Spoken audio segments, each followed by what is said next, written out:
léeg-léeg damay xaw a jaaxle bu muy dégg yenn wax yi ndax fii Touba li ma fi def ci assainissement gouvernement mosu ko fi def kon nag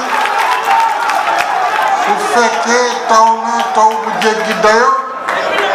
war nañoo muñ ñu liggéey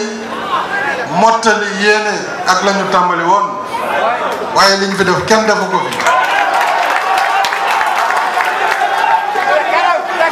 kon muy assainissement muy ndox mi Ila Touba kenn waxatu ko muy l'hôpital bi muy leneen ak leneen du jeex courant bi te loolu Touba daf ko yelloo waxuma sax li sëriñ bi ñaan bu sëñ Touba waaye réew mi fi mu toll Sénégal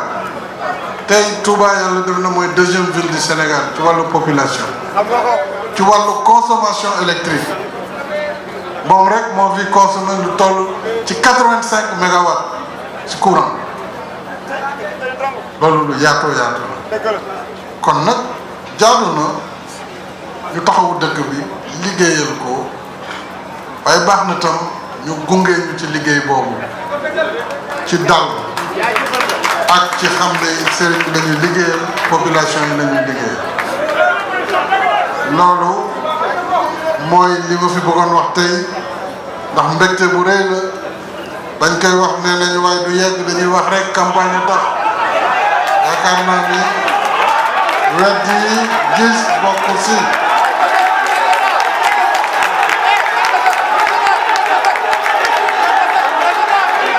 léegi nag jërëjëf